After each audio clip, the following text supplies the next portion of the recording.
ये टीवी पाकिस्तान में भी तो देख रहा है ना कोई। वो उनका हैंडलर पाकिस्तान में बैठ के अपने यहाँ जो ताज होटल में उसका आतंकवादी बेटा उसको कह रहा है कि नीचे एनएसजी आ गई, ध्यान रखना। वो उधर से कह रहा है टारगेट 5, टारगेट 5।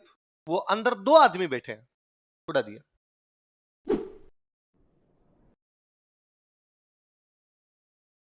ताज होटल वाला तो और भयंकर है।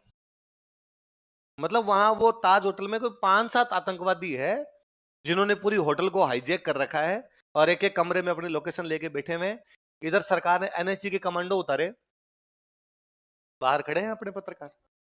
अब पहुंच चुके हैं एनएसजी के कमांडो, अब जल्दी ही कर लिया जाएगा वापस होटल पर कब्जा। ये टीवी पाकिस्तान में भी तो देख रहा है ना कोई।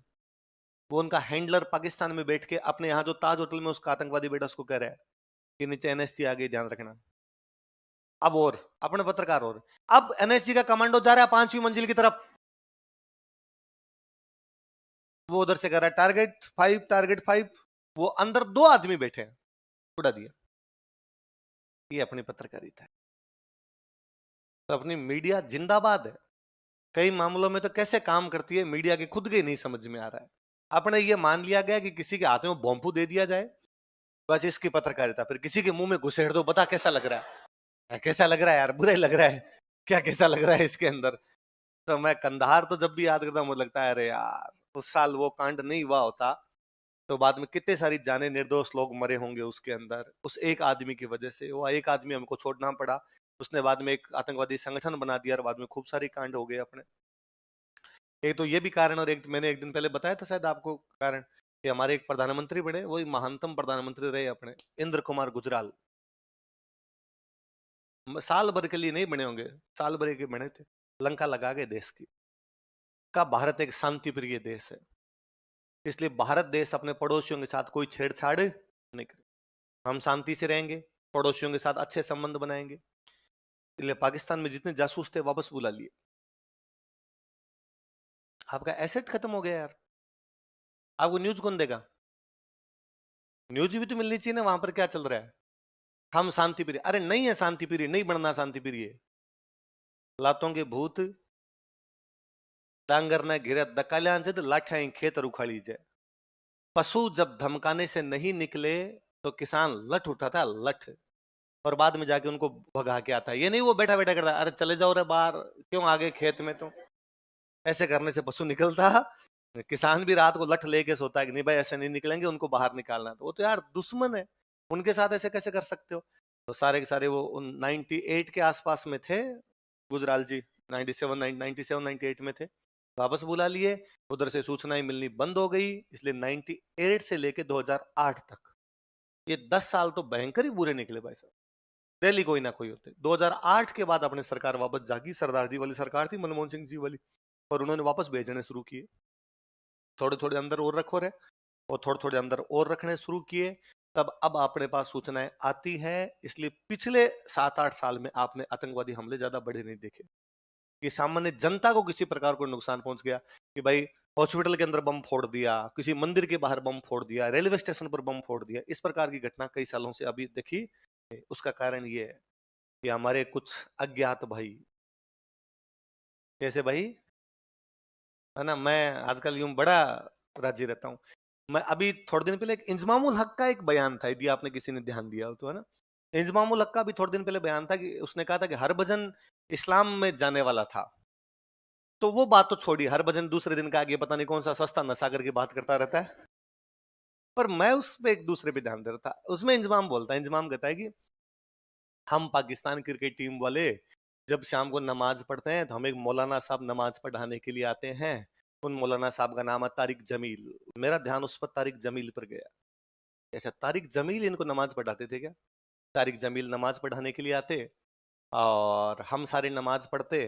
कुछ इंडियन टीम में भी कुछ मुस्लिम जो थे खिलाड़ी थे, वो भी नमाज पढ़ने, ऑब्वियसली बात है, कोई प्रार्थना करो नमाज करो। तो उनके साथ हरभजन भी आता था। और हरभजन ने कहा कि एक दिन क्या, मैं भी इधर आना चाहता हूँ, लेकिन मैं तुम लोगों को देखता हूँ तो लगता है कि यार तुम में तो इस्लाम की एक ही बात नहीं है, तो किस लिए आ जाऊँ इधर। हरभजन ने हालांकि अगले दिन खंडन किया, उसने कहा झूठ बोलता रहे, झूठे लिए हैं बेटे, इनका कोई काम तो है नहीं, और मैं ऐसा कुछ भी करना नहीं चाहता। तारिक जमील का बेटा जो, उसको थोड़े दिन पहले अज्ञात हमलावरों ने सल्टा दिया था। तो अज्ञात हमलावर वही है जो हमने 2000 से 2008 के बीच में, 2008 के बाद में जो उधर डिप्लॉय किए हैं वही है। पिछले कुछ दिनों में कनाडा में, पाकिस्तान में, दोनों जगह हमारे कुछ भाई है जो अज्ञात हमलावर है। कराची में अज्ञात हमलावर ने फलान जी को उड़ाया, अज्ञात हमलावर का अभी तक पता। मैं बड़ा राजी होता हूँ, मैं उन हमारे अज्ञात हमलावरों को बहुत बहुत थैंक यू बोलता हूँ, क्योंकि वो है इसलिए हम रात को सुकून से सोते हैं, वो है इसलिए हम सुबह आराम से कोचिंग आ जाते हैं, शाम को आराम से चले जाते हैं, हमें डर नहीं लगता कि कब कोई गाड़ी के नीचे लगा जाएगा धम, इसके साथ ही उड़ जाएंगे अपने। कम से कम इतना यकीन है कि नहीं यार, यहाँ से ट्रेवल तो आराम से किया जा सकता, इतना बड़ा भी नहीं होगा। अब डर नहीं लगता कि आप जिस बस में जिस ट्रेन में जा रहे हो उसके अंदर धमाका हो जाएगा, लगता है कि नहीं यार आराम से बैठे हमें। तो कंधार वाली एक बहुत बड़ी गलती है, कंधार वाला हाईजेक नहीं होता शायद हम खूब सारी और जाने बचा पाते। उस कंधार में उस समय हमला करने के लिए अपने जयपुर का कौन सा राजा गया था? मिर्जा राजा जय सिंह। कौन से बादशाह ने भेजा था? कंधार कहाँ पर है? कहाँ पर है? अफगानिस्तान। कंधार आप सबको याद रहना चाहिए, 99 के आसपास में आतंकवादियों ने हमारे भारत का एक हवाई जहाज हाईजैक कर लिया था, और उसको हाईजैक करके कहाँ लेके गए थे? कहाँ लेके गए थे? कंधार। उसके बदले में हमें 3 आतंकवादी छोड़ने पड़े थे। उनमें एक आतंकवादी था मसूद अजहर। कौन था? जिसने बाहर जाने के बाद बनाई थी लश्कर ए तैयबा। क्या बनाई थी? उसके बाद भारत पर जितने हमले हुए हैं सारे लश्कर ए तैयबा ने किए। जितने बाद बम विस्फोट वगैरह हुए उनमें ज्यादातर में हाथ किसका था? तो वो करवाने वाला कौन था? मसूद अजहर। उसको कौन से जहाज के बदले में सौंपना पड़ा? जो जहाज कहाँ पे लेके चले गए थे? कहाँ पे लेके चले गए थे? कंधार यूं सीने में सूल की तरह चुभता है कि उस दिन यदि हमारा जहाज वो कंधार लेके नहीं जाते तो हमें आतंकवादी छोड़ना नहीं पड़ता। नहीं पड़ता तो बाद में पिछले कुछ सालों के अंदर भारत ने जो खोया था वो उतना खोना हमें नहीं पड़ता। बहुत बड़ी, और मैंने एक दिन पहले ही हमने बात की थी कि बीच में 2000 से लेके 2008 तक तो हालत ये हो गई थी कि बंदा घर से बाहर जाता तब शाम को आराम से आएगा कि नहीं आएगा पता नहीं था। मंदिर में फट गया, मस्जिद में फट जाए, दरगाह में फट जाए, ट्रेन में फंस जाए, बस में फट जाए, हॉस्पिटल में फट जाए, कहीं पर भी बम विस्फोट हो सकता है, उसका कुछ भी पता।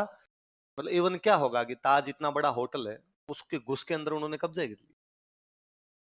और ये जब हुआ था, कंधार वाला हाईजेक हुआ था, तो खूब सारे यात्री थे उसके अंदर, भाई पूरा हवाई जहाज ही था, खूब सारे यात्री थे। एक तो अपने भारतीय मीडिया बड़ी जोरदार चीज है जी।